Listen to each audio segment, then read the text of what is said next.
What's good, YouTubers and YouTubettes? This is JBsports back again with another one. Undisputed will be on the line come July 17th.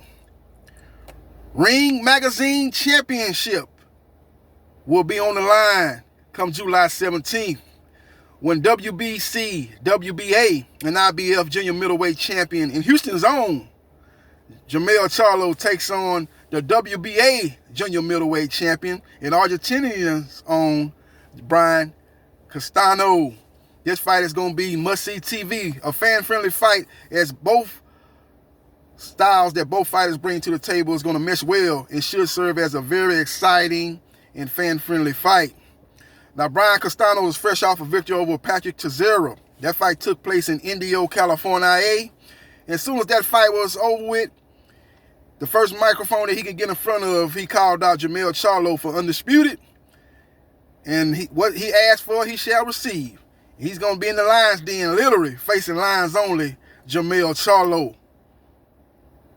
We'll see what happens and we will see what transpires. But Houston, Texas, H-Town, is said to be the front runner to host this fight. Some of the facilities they're looking at is Toyota Center, home of the Houston Rockets, Minute Maid Park, home of the Houston Astros, Canelo Alvarez, who's on many people's pound-for-pound list. Number one on many people's pound-for-pound list. Not mine. I got Terrence Bud Crawford at number one, but that's neither here nor there. But he's fought there at Minute Maid Park when he destroyed and took James Kirkland behind the woodshed in devastating fashion and stopped him in the first half of that fight. Now, it could take place there, or it could take place in NRG Arena. Well, his older brother, Jermell Charlo, fought there around, I guess it was 2018, early 2018, or maybe late 2017. I believe it was 2018. Jermell Charlo fought Brian Adams at NRG Arena. Those are the three facilities that could host this fight. Now, it's still outside possibility this fight could take place in San Antonio, Texas, home of the Alamo City, home of the Alamo Dome.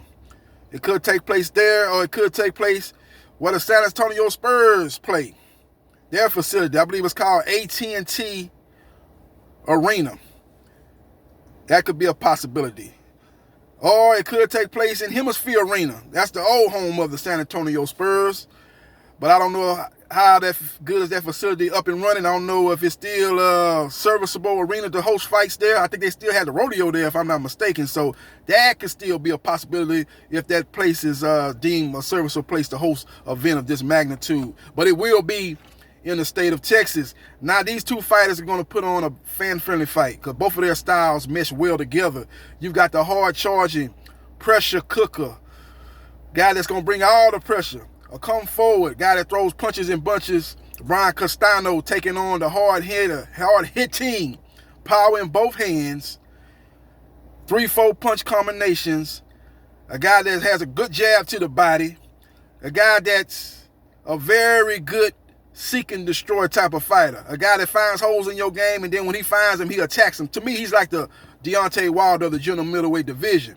He's a guy that, unlike Wilder, he can fight going backwards. He can fight off the back foot. He can explode off the ropes. And that's one thing Brian Castano is going to really be wary of, because he could be doing some good work on the ropes, working Jermell Charlo's body, doing a lot of good work, scoring.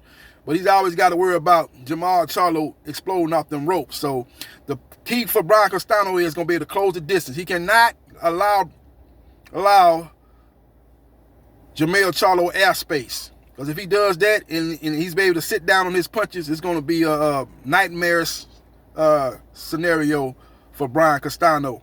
Now, Brian Castano, I believe, has a better chin than Tony Harrison. I believe he has a better chin than Jason Rosario. And I think his defense is actually a little bit better than Jason Rosario, who has a lot of holes in his defense. But Brian Castano's got the problem all fighters have that are offensive-minded. Guys that are pressure fighter, guys that like to go to the body.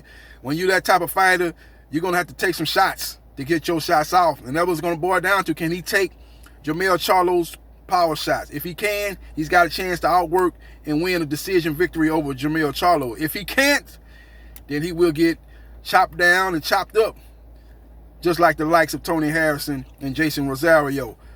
My opinion is, I think Brian Castano's defense chin will hold up to a certain extent, but I think eventually, with the war and the war of nutrition and just the back and forth tug of war battle that he's going to be going through with Jermell Charlo, I think the combination of fatigue and the combination of Jermell Charlo power carries from round 1 to round 12 don't seem to lose no steam. I see him stopping Brian Castano in the 11th round, TKO, to become undisputed and become the Ring Magazine 154-pound champion.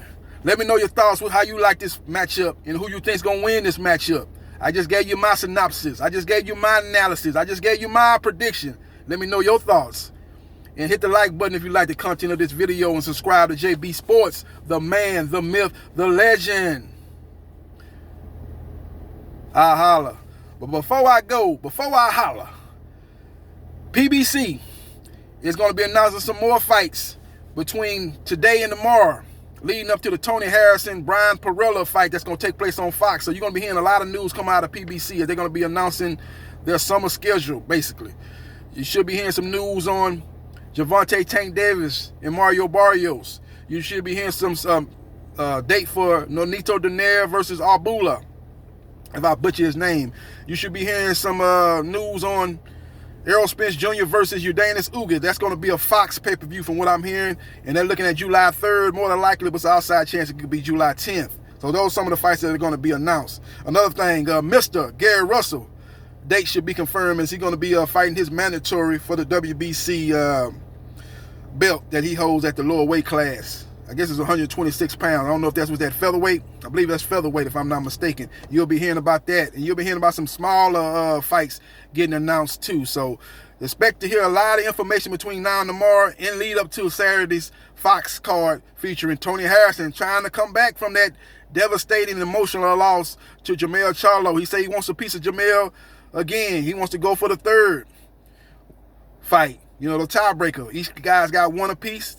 It's only natural if Tony Harrison wins, maybe he fights Jermell Charlo. If Jermell Charlo is able to get by Brian Castano, that could be a big pay-per-view fight. As Jermell Charlo, even though he's fighting for Undisputed, he's going from pay-per-view to Showtime. So he's actually, as far as TV-wise, taking a step back. But as far as career-wise and achievement-wise, he's taking a step forward. But he might be looking to go back on pay-per-view. And Tony Harrison is the only guy I see right now at 154 pounds. Maybe outside of Danny Garcia, once he moves up to 154 pounds, that will allow Jermell Charlo to fight his next opponent on pay-per-view. Tony Harrison will be one of those guys that make that fight a pay-per-view fight, and I think Danny Garcia is probably the only guy I can see that. Even Jared Hurd and J. Rock Williams, I'm not sure those fights are pay-per-view fights. Those fights to me seem like more of Showtime fights. So let me know your thoughts about this not potential matchup, but signed, sealed, delivered matchup that's signed for July 17th. Let me know your thoughts. And once again, subscribe to JB Sports, the man, the myth, the legend. I holla.